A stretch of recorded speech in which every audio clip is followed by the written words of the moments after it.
Recording in progress.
Miss, so what are we going to take today?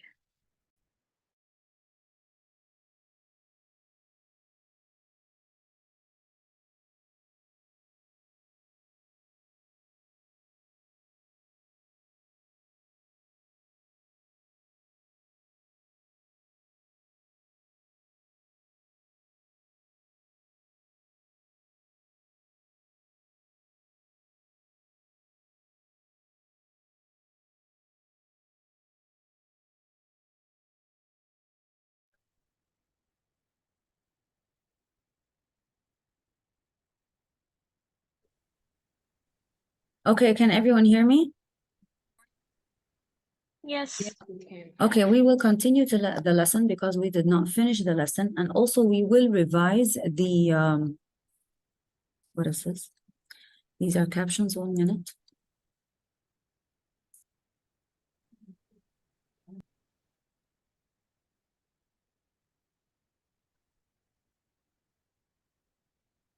Okay, can you all see my screen?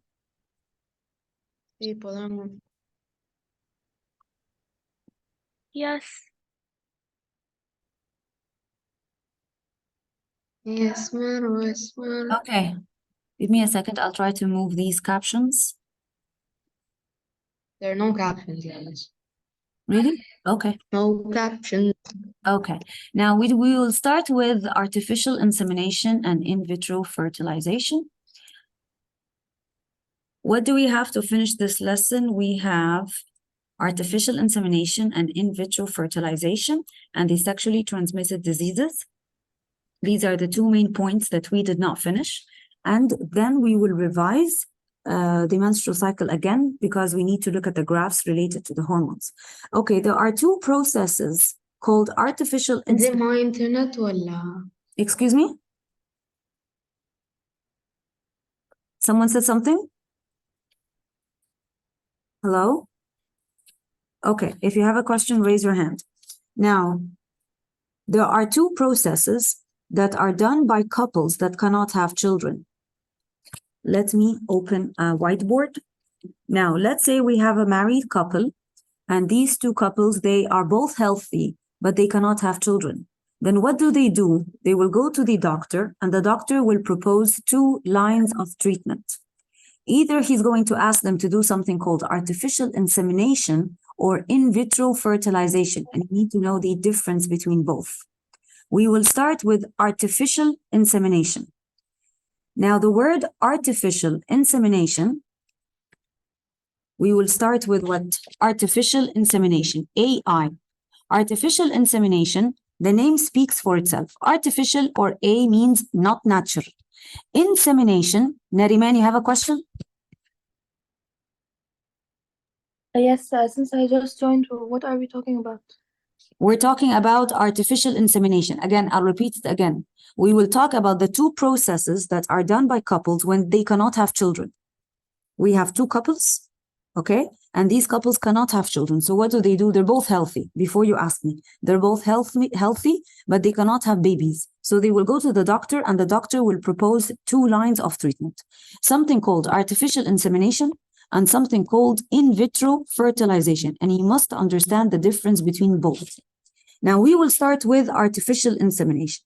Artificial insemination, from the name, It is an artificial process. A is artificial. And insemination. Now, what does insemination mean? Insemination means putting the semen inside the female's body. Insemination comes from semen. I think you know what a semen is by now. Semen are the sperm cells plus the seminal fluid. So insemination is that I'm going to insert the semen artificially inside the female's body. What do? Pay attention. I have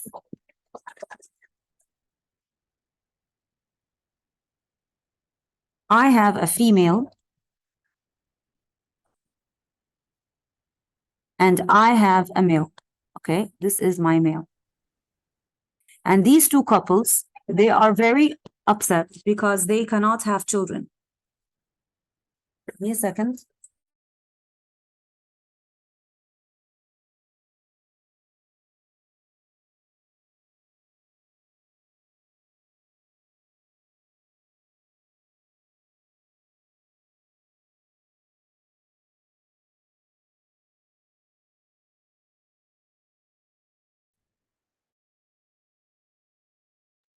Okay, so what do we do so that we help those couples have children?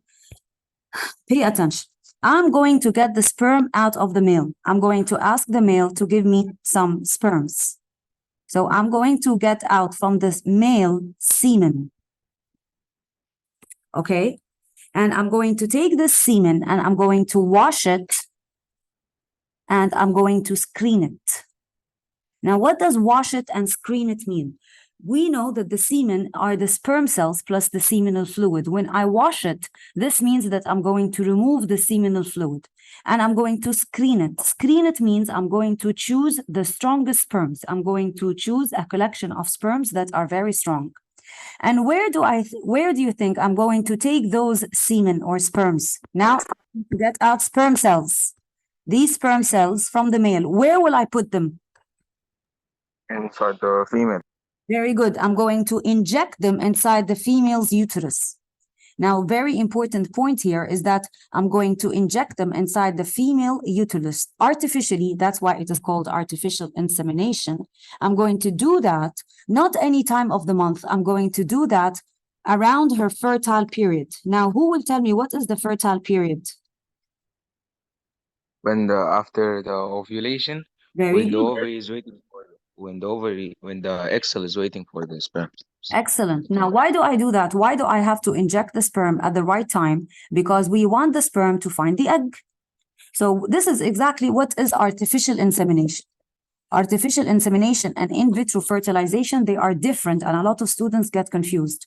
How do I remember them from the name? Artificial insemination. Artificial means not natural. Insemination means I'm going to inject the semen inside the female's body. What happens is that I'm going to take the sperm from the male, I'm going to wash it and screen it, and I'm going to inject it inside the female's body. This is artificial insemination. I will inject it inside the female's body with this tube, as you can see here. It's called a catheter. It's going to be injected inside her uterus. And this has to be done during her fertile period. In other words, when she ovulates, because I want the sperm to find the egg. Not only will I inject the sperm inside the female's body during her fertile period, but also I'm going to give this female during this treatment fertility drugs. Can someone talk to me a little bit about the fertility drugs? Which hormones do they contain? FSH and LH. Very good. These drugs contain lots of FSH hormone and LH hormone. And what is their functions? Development of the follicle. Very good. Excellent, you are correct. So I'm going to make the female very active. She's going to produce lots of eggs. Her follicles are active so that I will increase the chances for fertilization. This is artificial insemination. Again, I'm going to take the semen from the male. It is washed and screened. I'm going to choose the strongest sperms and I'm going to inject those sperms inside the female's body at her fertile period, during her ovulation, so that the sperm can find an egg. And I will also give her fertility pills to increase the chances of fertilization. Okay, this is exactly artificial insemination, the picture that you can see here. This is the tube that will inject the sperms inside the female's body. These sperms will swim inside her uterus and fallopian tube and hopefully find an egg. That is why this has to be done at the right time during her fertility period. The sperms are taken and they're washed and they are screened. I hope it's clear. Now there is another method. What if these couples, they carried out artificial insemination and it was not successful? So we will go back to our two couples. We have here the female. She's upset. And we have the male. The male is also very upset. Why? Because they're trying to have children and they cannot have children. They did artificial insemination and it did not work. So they will go to the doctor and the doctor will tell him, okay, I'm going to try the second method of treatment, which is called in vitro fertilization. Okay? Now, again, how will I remember the process? In vitro. It's called in vitro fertilization. Vitro in biology means the lab. In other words, the fertilization and the whole process will be done outside the female's body. It will be done in the lab. Pay attention. What do? We will go to the male and we will take from the male some semen. We will take the sperms out of the male. And this semen will also be washed and screened. I will choose the strongest sperms. Not only that, I will get out from the female an egg.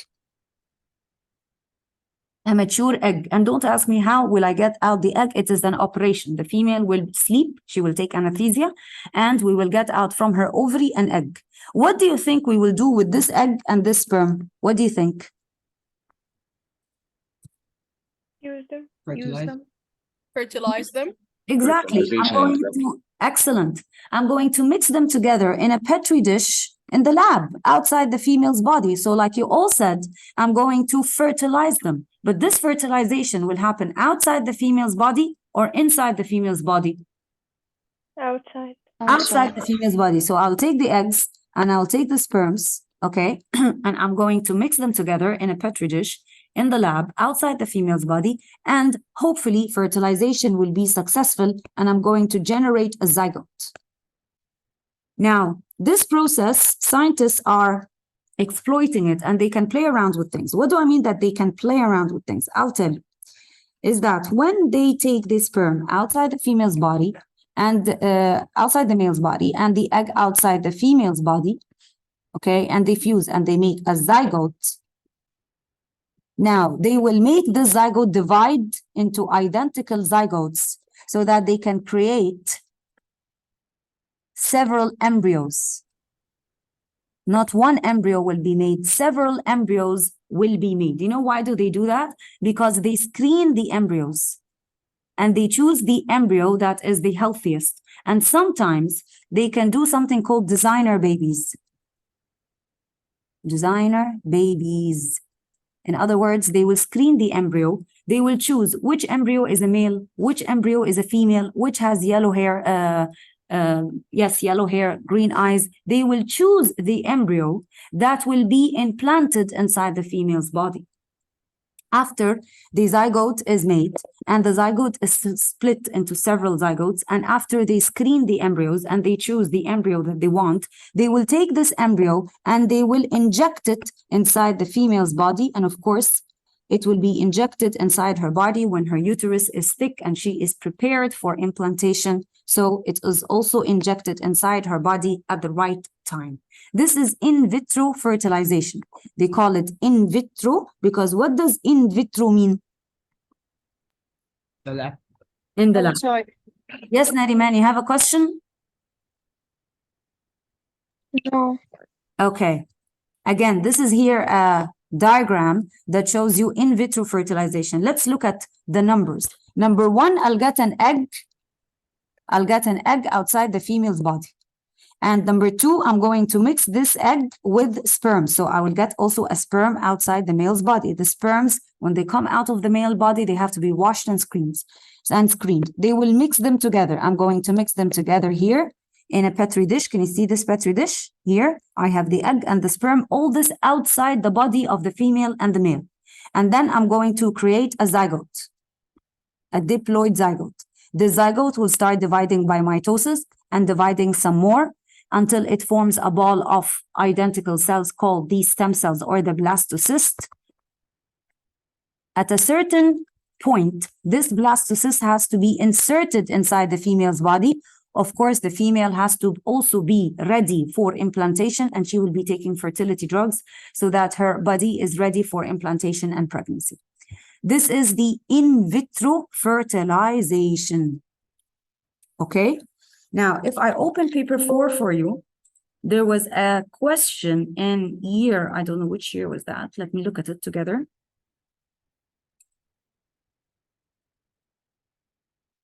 Okay, later. We will solve paper 4 later in class. So I hope these two processes are now clear. Do you understand the difference between in vitro fertilization and artificial insemination? Yes, Miss, can you repeat the part where they choose a specific zygote? Okay, I'll tell you. These are actually some of, because we have to study the advantages and disadvantages of both types of processes. So again, I have a couple, and this couple, they cannot have children. They will go to the doctor, and the doctor will propose 2 lines of treatment, either artificial insemination or in vitro fertilization. Artificial insemination, from the name, I'm going to artificially inseminate the woman. Inseminate the woman means what will I inject inside her body?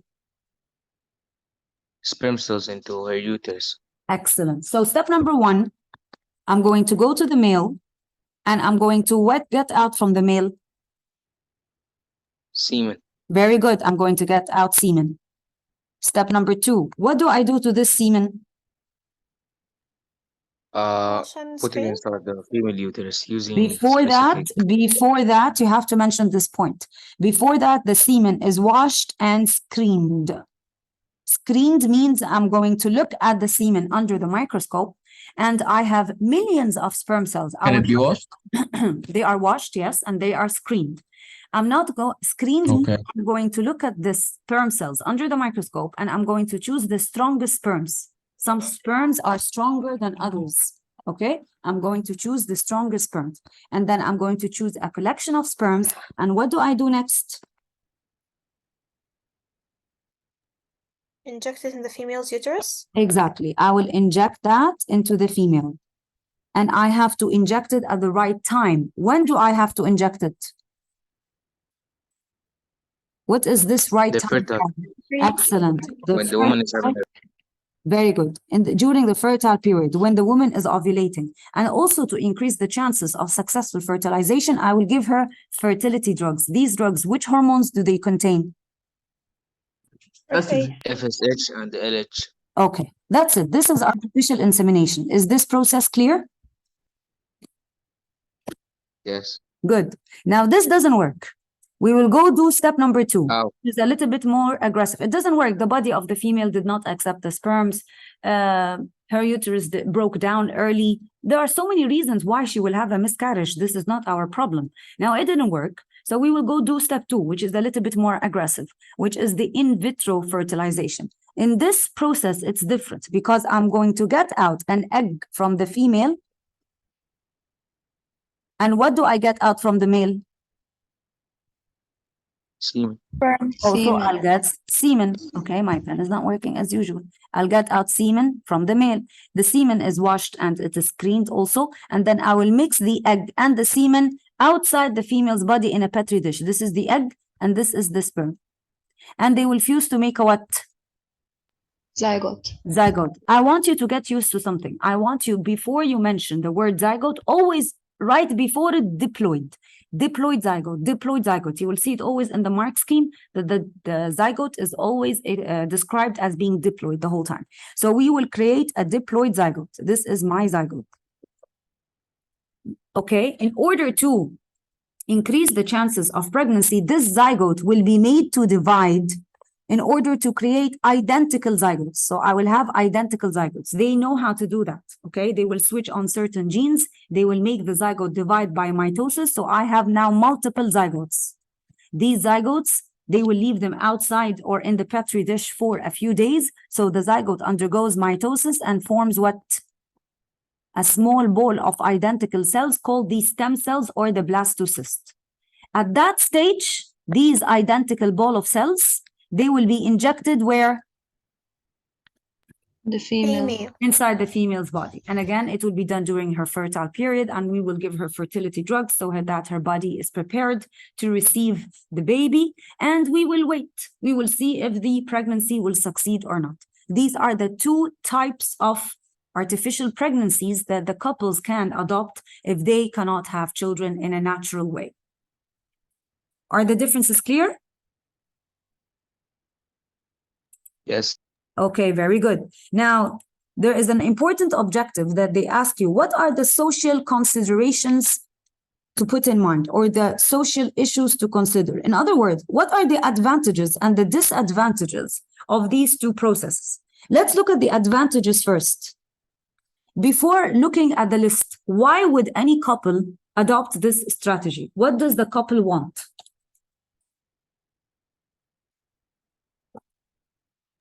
I mean, Yes, a baby. So the most important advantage of artificial insemination and in vitro fertilization is that it helps couples have children. This is the best advantage.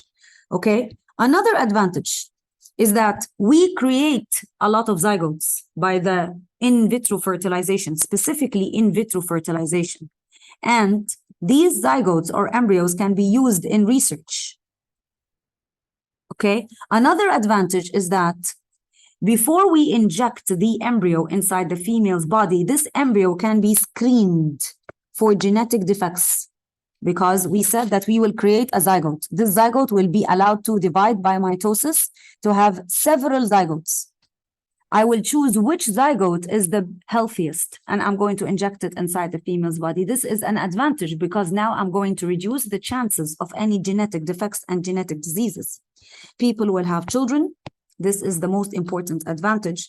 And other advantages is that women can get pregnant at a later age or after the husband dies. Now this, I want you to explain to me, how can the woman be pregnant from her husband even though her husband is dead? she has his semen stored. Exactly. Very good. Nowadays, in certain countries, they have something called the sperm bank. Now it's very obvious. What does the sperm bank store? People can donate it for money, can donate their sperm. Yes, okay. The husband can store his sperms, okay, for in case future babies or for research, for whatever.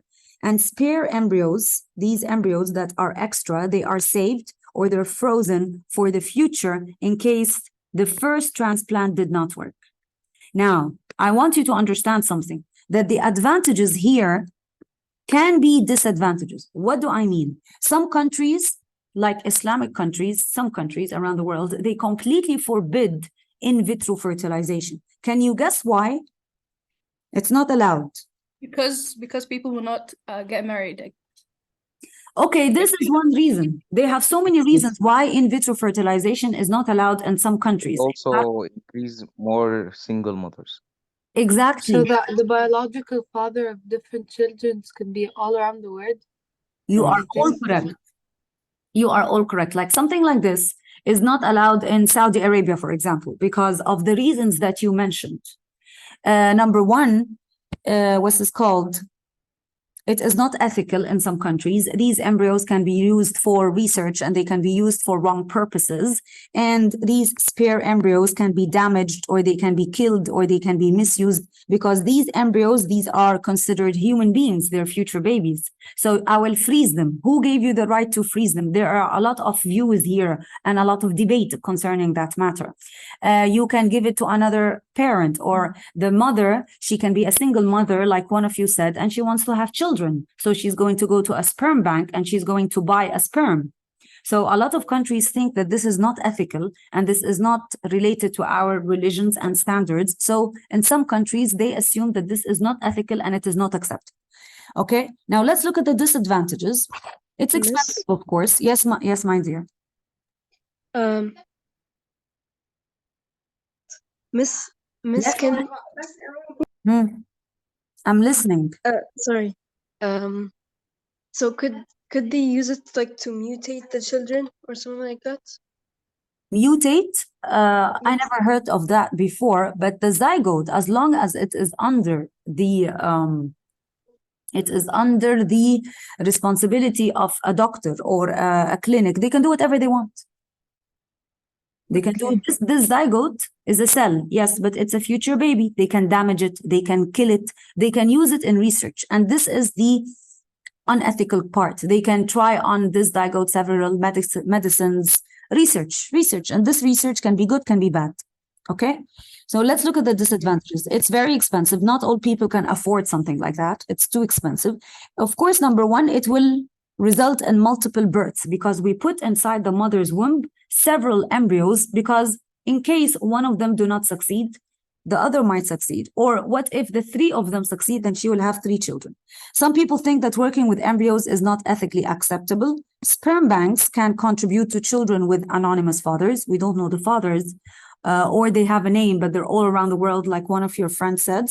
An infertile father may not accept that the fact that the child is not his. Now, this is the situation in which I have a couple, I have a female, and I have a male, and the male cannot have children. Now, the female wants to be a mother, so she's going to go and get a sperm from a sperm bank. So the father is angry because he's not the biological father of this child, and this can cause problems. May not be successful, causing emotional strain on couples, and these embryos, okay, they can be damaged, they can be killed, they can be misused. Fine? Yes, Farah. Miss, about the part where the embryo, there's a couple of zygotes in the woman's body. What's wrong with it? Yeah, if all 3 of them succeeded, then she'll have triplets or she'll have 3 different children. No, she'll have triplets. And this is a Okay. disadvantage. She has to put in mind that she can have more than 1 child. Okay. Thank you. Now, there was a question in exam 2021 or 2022. It was a recent exam that asked you, what are the similarities and the differences between both? Now, in order to answer a question like that, you have to really know the differences between both processes. In artificial insemination, did we remove the egg or only we removed the sperm? Only the sperm. Only the sperm. So this was a difference because in artificial insemination, only the sperms were removed, while in the in vitro fertilization, we took out the egg and the sperm. Okay? Only the sperms here are screened. I do not screen the egg because the egg stays inside the female's body. I'm talking about artificial insemination. And only the sperms are inserted into the female, while in the in vitro fertilization, I will not insert the sperm. I'm going to insert the whole embryo. Okay? Fertilization happens inside the female's body because the egg does not go out, while in vitro fertilization happens inside the body or outside the body? Outside the body. Outside the the body. lab. Okay? Yes, exactly. In vitro fertilization, usually I will have 1 baby because 1 egg will be released from the female. But in vitro fertilization, it's always a multiple embryos that will be made. I get out from the female more than 1 egg, more than 1 fertilization happens. Or even if I get out 1 egg, I'm going to make the zygote divide into more than 1 zygote. So usually in vitro fertilization, we have multiple children. Normal ovulation happens in artificial insemination. In vitro fertilization, no ovulation happens. I will take the egg out, so I don't wait for the ovulation to happen. In artificial insemination, no extra embryos, but in vitro fertilization, I always have extra embryos and we don't know what to do with them. Okay? So I hope these 2 methods of pregnancy are clear. Artificial insemination from the name. I will artificially inseminate the female. I will put the semen inside her body, just like this picture. I will take the semen after I wash it and screen it. I'm going to inject it inside the female's body. In vitro fertilization means all this is done in a petri dish in the lab. I will get out the egg, I will get out the sperm, and the fertilization happens outside. Clear? These 2 processes are clear? Yes. Don't the sperms need the semen for energy? Like the sugars in it? Don't worry, they know what they're doing. Okay. Don't worry. Okay, this process has been done for so many years. They know exactly what they're doing. Okay, we will talk about sexually transmitted diseases. Now, this is also very important and they commonly ask about that. Now, sexually transmitted diseases, from the name, they are called STIs or STI stands for sexually transmitted infection, or STD stands for sexually transmitted disease. Okay, now, there are so many types of sexually transmitted diseases and sexually transmitted infections. You need to know at least one viral and one bacterial. In other words, one sexually transmitted disease caused by a virus and one caused by a bacteria. Now, what is the most common sexually transmitted disease caused by a virus? I think you're very familiar with it. AIDS. Exactly. Now, very good. I want to point out something here. Sexually transmitted diseases. You have viral diseases. You will study 2 examples in your syllabus, and you have bacterial. Of course, they're very obvious. One caused by a virus, one caused by a bacteria. Now, the viral examples are HIV. Some of you said AIDS. By the way, these 2 terms, they are related, but they have different meanings. I will make you understand what it means.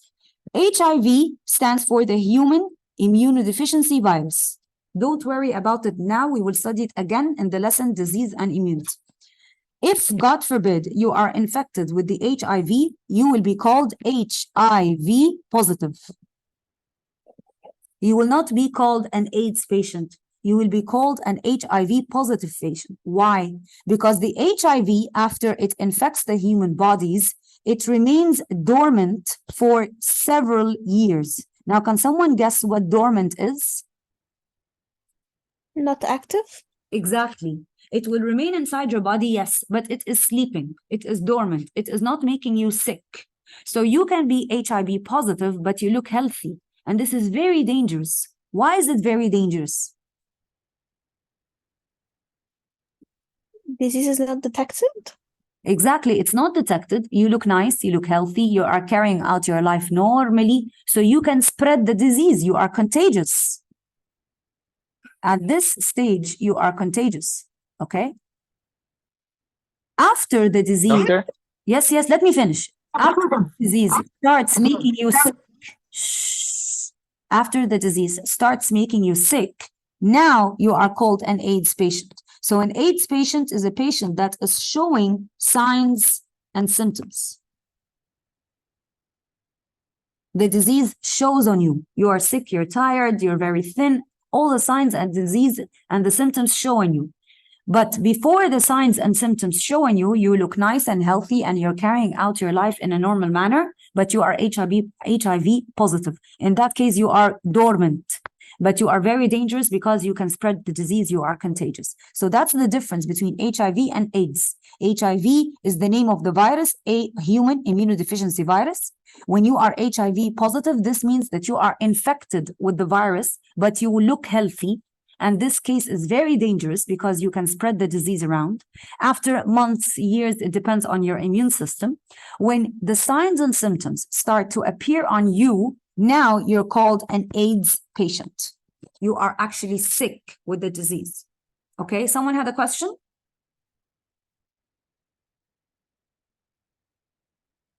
Anyone had a question? Okay, now I will ask you. Yes. Yes, my dear.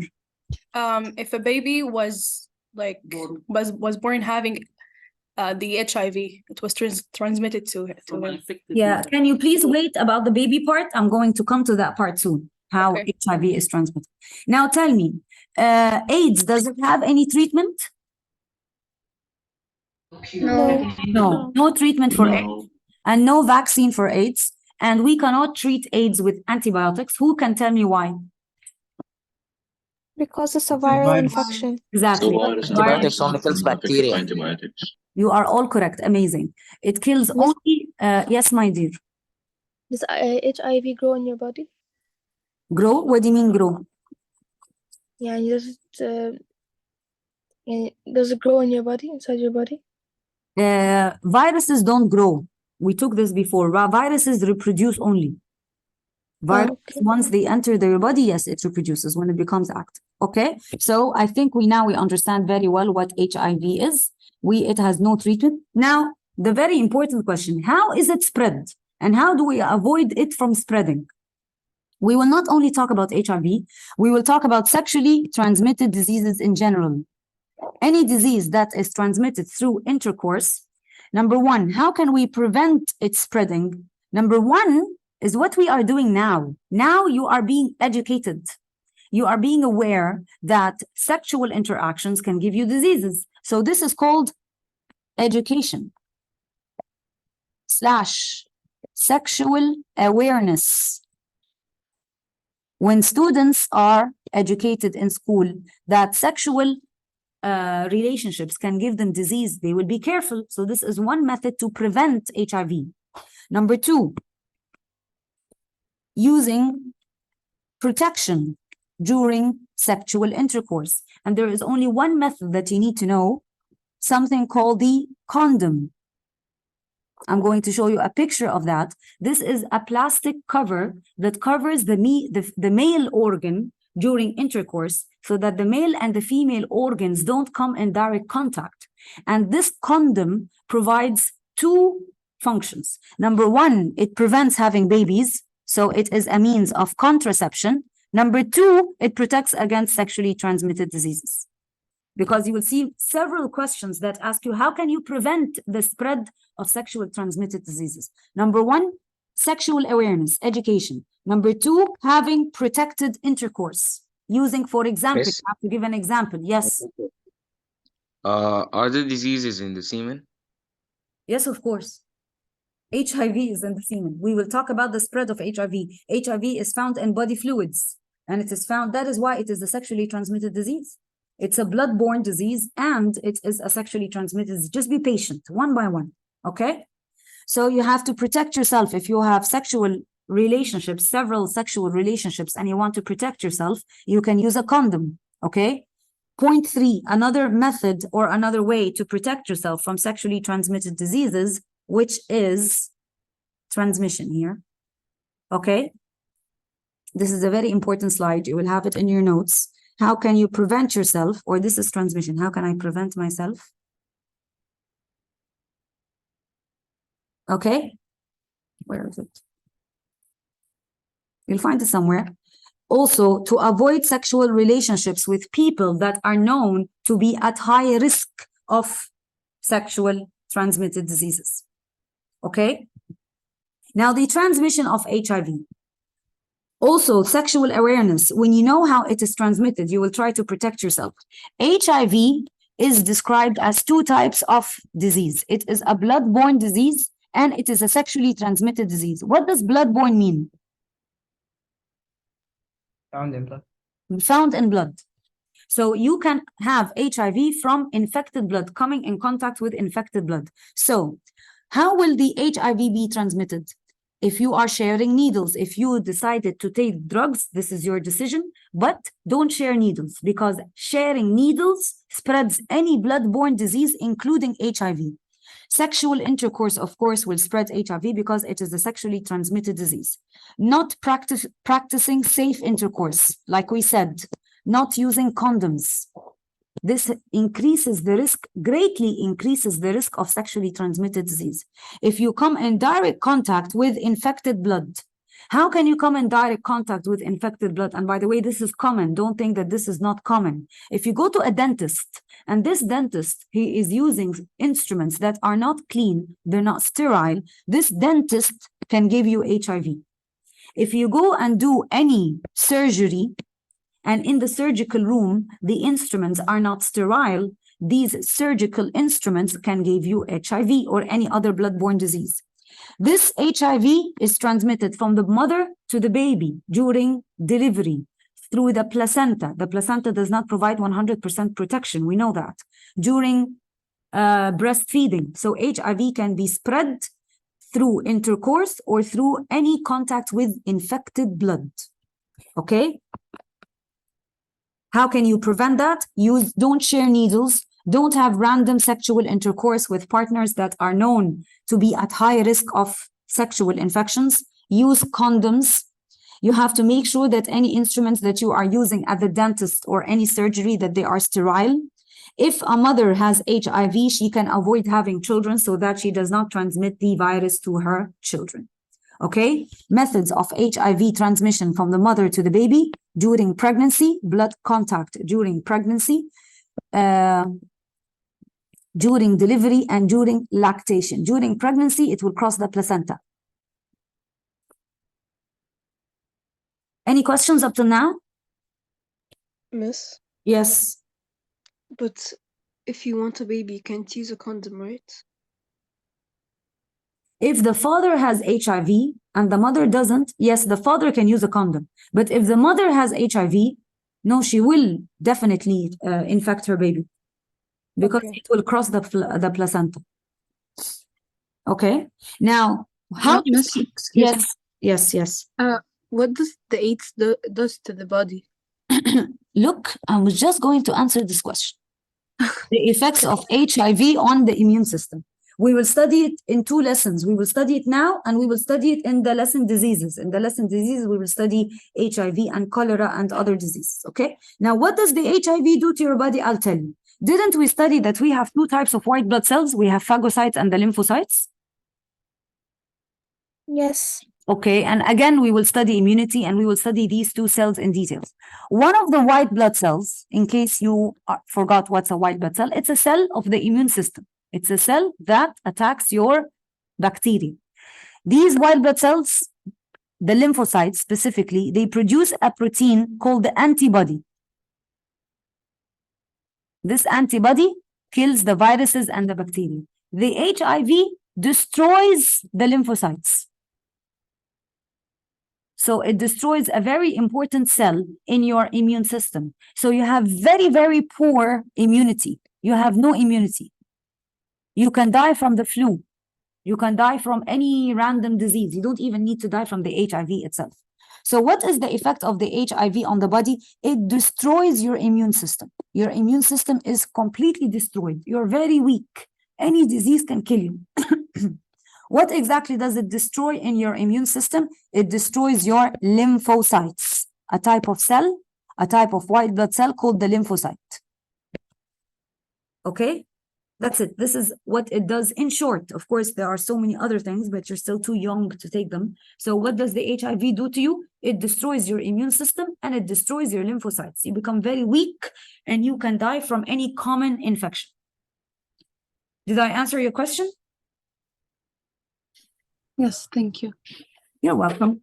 Okay, so another example of a viral sexually transmitted disease, I recommend that you only know the name. You don't have to know all the details. The rubella virus, okay?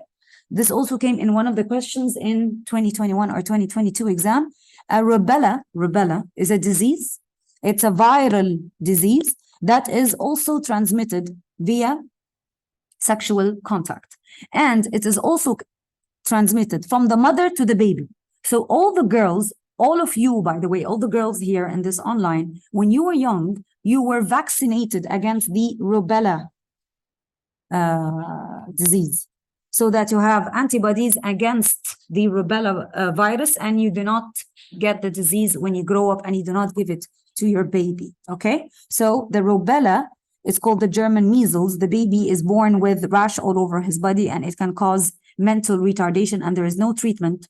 This is a viral infection that is transmitted also by sexual contact, and it can be transmitted from the mother to the baby. It causes a lot of problems to the baby, like deafness and heart diseases and mental retardation. So the girls are vaccinated against the rubella in order to make sure that their bodies are immune to the disease and they do not infect their babies. Okay, so you will study 2 diseases that are sexually transmitted or that can be transmitted from the mother to the baby, HIV and rubella. Okay, if you want a 3rd disease, it's called the herpes. The herpes is also a sexually transmitted disease and it is very common. Okay, now there's another disease that is sexually transmitted, but it is caused by a bacteria. So this bacterial disease, how do we treat it? Antibiotics. Antibiotics, okay?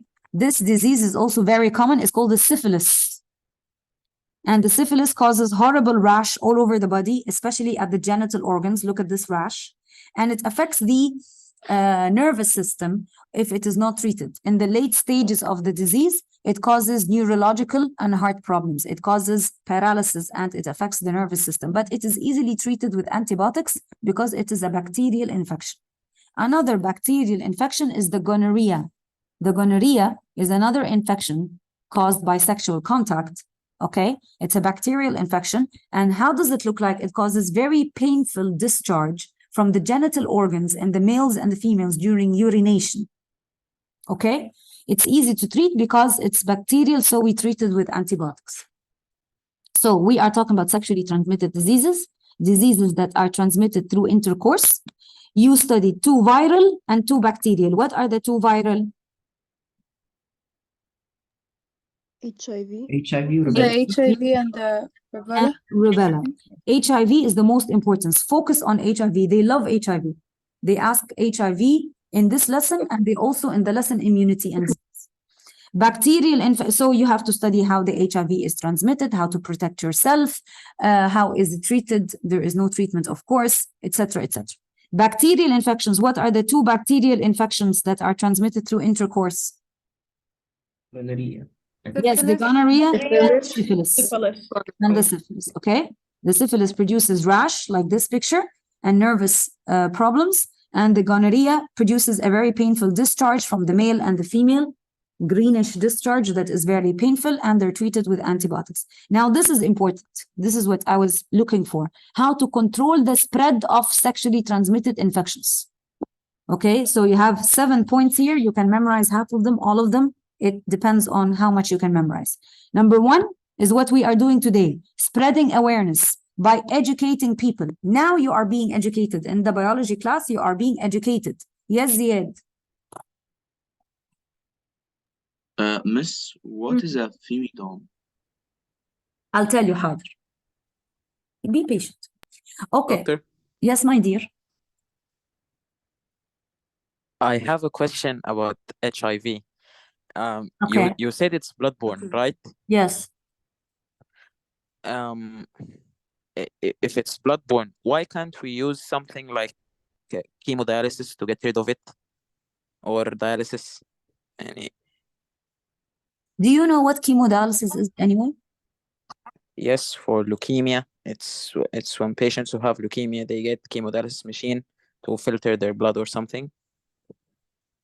Okay, you will filter the blood. Hemodialysis is not filtering of the blood. Chemodialysis, here we are using chemicals to kill cancer cells. So you're killing cancer cells. What's this Yes. to do with virus? What? You are killing cancerous cells. What's this got to do with viruses? No, I said why can't we use something similar? Now, I have a question for you. If this was possible, do you think they would not do it? No. So do you think that did they not get the idea, for example? Chemodialysis is using chemicals to kill cancer cells. It's got nothing to do with viruses. What are you talking about? Viruses are killed by antiviral drugs, and there is no antiviral drug available to kill the HIV virus because it is mutating, because it changes its antigens, because it's a big story, because the antiviral drugs and the immune system cannot identify the antigen on the surface of the virus.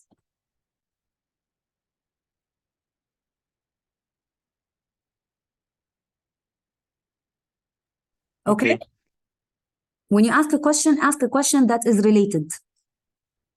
Fine. Now, controlling the spread of sexually transmitted infections. Education programs, just like we said, practicing safe intercourse. I think I mentioned this before. If you want to have sexual relationships, it's your decision, but you have to be careful. Being careful means I'm going to use a condom or a femidome. A condom is a plastic covering that covers the male organs, and the femidome is exactly like the condom, but it is used by the female. And I'm going to show you a picture in a minute. Now, number 3, when you are educated about sexual diseases and you want to protect yourself, hopefully you will avoid having intercourse with people who are at a high risk of having the disease. Okay? These people are prostitutes and homosexuals. And you can write something like this in an exam. It is correct. You will avoid having any contact with these people because these people, they have intercourse for money. So they are at a very, very high risk of having sexually transmitted disease. Also, the drug users, these are also very high risk of having HIV because they share needles. Okay? So we said that. Now, in case, God forbid, you are sick or you had a car accident and you need blood now to save your life. Before I give you the blood, the hospital should screen the blood because if the blood contains HIV or any other blood-borne disease, this blood will not be given to you. I'm going to choose another blood. So this is called screening the blood before transfusion. Don't share needles. If you are going to the dentist or you will have any surgery, you have to make sure that the instruments are sterile, and getting tested if unprotected sex or sex with multiple partners have been occurred. If you had intercourse and you are suspicious, you have to go get a test, because you can be HIV positive and show no signs of the disease, and you can be harming whoever is around you. You can be contagious at this stage. Okay, this is the condom. This is a plastic cover. It covers the male organ before intercourse, so the male and the female organs do not come in direct contact. This is a condom. It is used by males, and there is one similar used by females known as the femidom, because someone was asking me about the femidom. It's a female condom. Okay? Now, today we talked about two important points: sexually transmitted diseases, HIV, and we talked about artificial insemination and in vitro fertilization. The lesson is finished, actually, but I wanted to revise menstrual cycle. I'll revise it now in 10 minutes. So tomorrow we will sit in class and solve paper 4, and we will finish it in class. Now, this graph is very important because you need to relate what is happening in the ovary to what is happening in the uterus to the hormones that are responsible for what is happening. We said that in the first 4 days of the menstrual cycle, what are they called? The flow phase. Very good. I want you to pay attention to this graph. They love graphs, you know. Now look at the uterus. What is happening in the uterus during the flow phase? Breaking down. It is breaking down. Okay. Now I want you to look at the ovary. What is happening in the ovary during the flow phase? It's growing. The follicles begin to develop. Excellent. Someone said a follicle begins to develop. I want you to use this word, begins or to start. The word start is very important. So in the ovary, a new follicle begins to develop, just like your friend said, or a new follicle starts to develop. It will start to develop in the flow phase, and it will continue development in the follicular phase. Now, I want you to look at the hormones. We said we have 4 hormones: the follicle stimulating hormone, the luteinizing hormone, estrogen, and progesterone. At the beginning of the menstrual cycle, during the flow phase, you can notice that those 4 hormones are low. I have low levels. But there is a hormone that starts to increase. Which hormone? FSH. And it's logic, because when the FSH starts to increase, a new follicle starts to develop. So I want you to be familiar with the word start when you discuss the flow phase. In the ovary, a new follicle starts to develop, and the hormones, the FSH, starts to increase. Now, you need to know, why does the brain start increasing or start producing FSH? Because what is very low? Progesterone and estrogen. Excellent.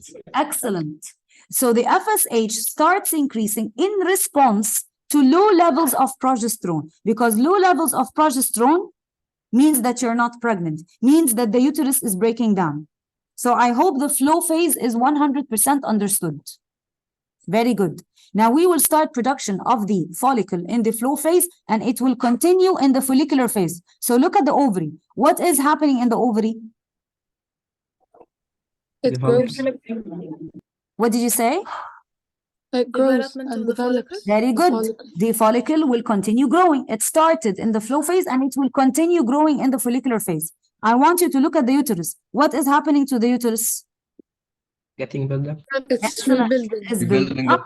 It is building up. Very good. Now I want you to think with me. I don't want you to memorize. I want you to think with me. The follicle is growing. So what is the hormone that is increasing slowly to help in the growth of the follicle? Estrogen. 1 minute. Pay attention to the question. Yes, you're right. But what is the hormone that is in? Yes, the hormone that helps in the growth of the follicle. So the brain will start developing or start releasing FSH in the phase, and the FSH will increase or will stay constant, as you can see.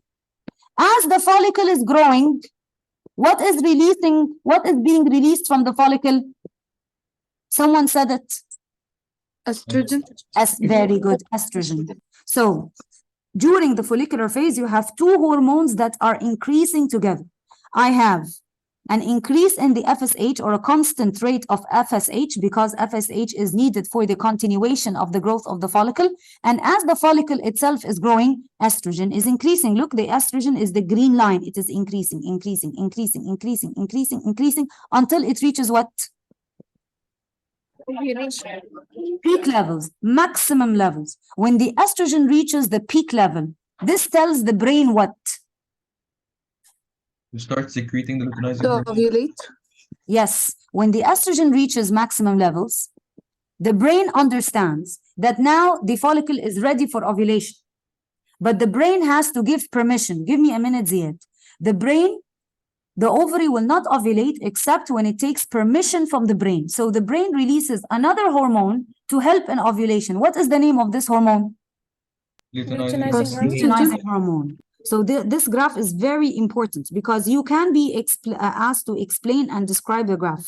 You have low levels of the hormones at the beginning. The FSH starts to increase. The FSH will continue in the follicular phase. As the follicle is growing, the follicle is releasing estrogen. The estrogen will help in the buildup of the uterus, and the estrogen will keep on increasing, increasing, increasing, increasing. It is also called the pre-ovulation hormone, because the estrogen increases so much pre-ovulation. The estrogen will increase so much until it reaches maximum levels. When the estrogen reaches maximum levels, this tells the brain, I'm ready to ovulate. Please give me permission. The brain will send, or will suddenly release, so much luteinizing hormone. The luteinizing hormone is the permission for the ovary to ovulate. Ovulation will not happen except when the brain gives permission, except when the brain releases luteinizing hormone. Is all this until day 14 clear? Yes. Okay, The Ziad, luteinizing hormone question? is secreted from the pituitary gland, right? Yes, yes, yes. The FSH Okay. and the LH pituitary gland in the brain. Estrogen and progesterone by the ovary. Progesterone from the placenta in the late stages of pregnancy. Okay, I hope until day 14 it's clear. Now, after day 14, which is called post-ovulation, let's look at every part one by one. What is happening in the ovary? It's fully ovulated.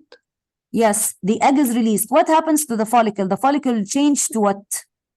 Yellow body. To the yellow body. Excellent. So you can see the yellow body here. This yellow body will release which hormone? Progesterone. Progesterone. So you can see the graph. The progesterone increases greatly after ovulation. It is the post-ovulation hormone. Now, what is the function of the progesterone? What is the progesterone doing to the uterus? Maintaining the thickness of the The thickness. endometrium. Excellent. This is its only function, and it's a very important function, because without the uterus, the baby will not survive. And the uterus will keep on increasing, increasing, increasing, increasing, reaching its maximum just before breaking down at day 26, 27, 28. Now, there are two chances. Either you're pregnant or you're not pregnant. What happens if you're not pregnant?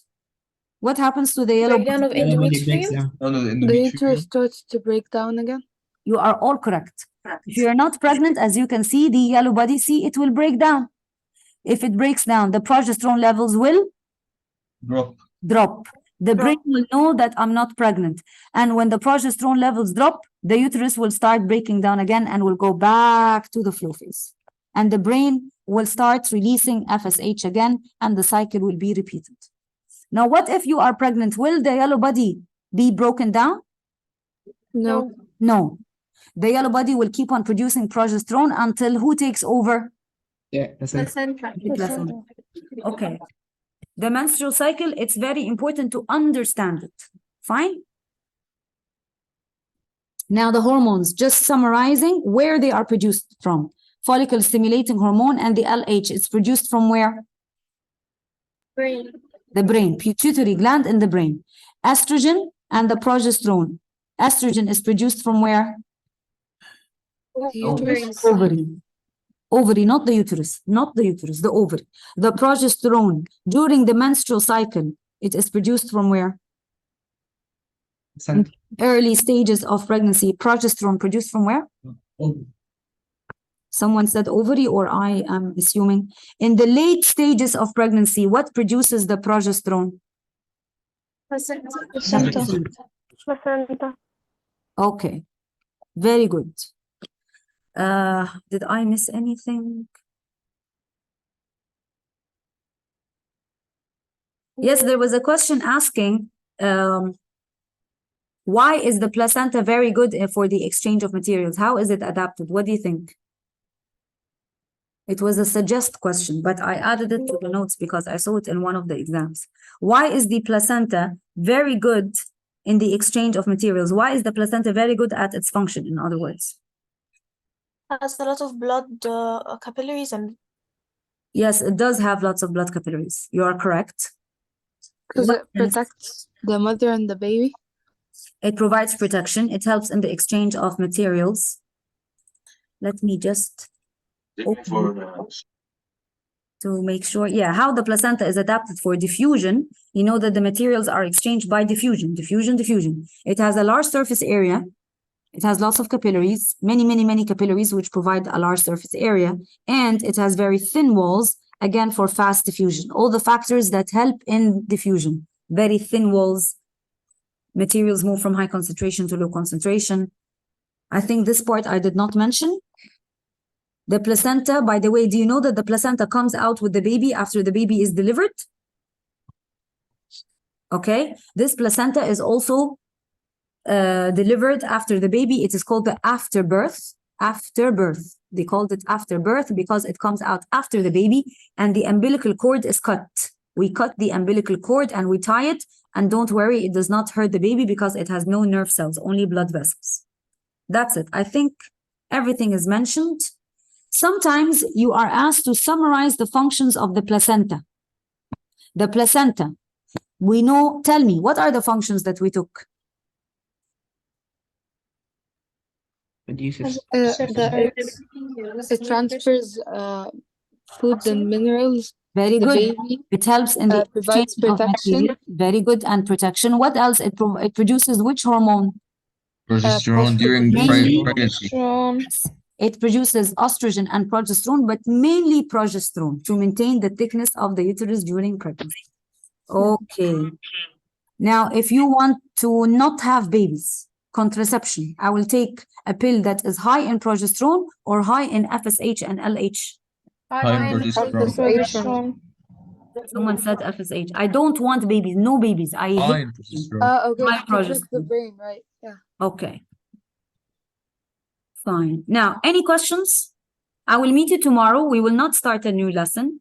We will solve tomorrow. So tomorrow is very important. We will solve together paper 4 and paper 2. We'll finish it. If you have any questions, write them on paper and ask me tomorrow. Okay? Okay. See you. Thank you. Welcome. Bye.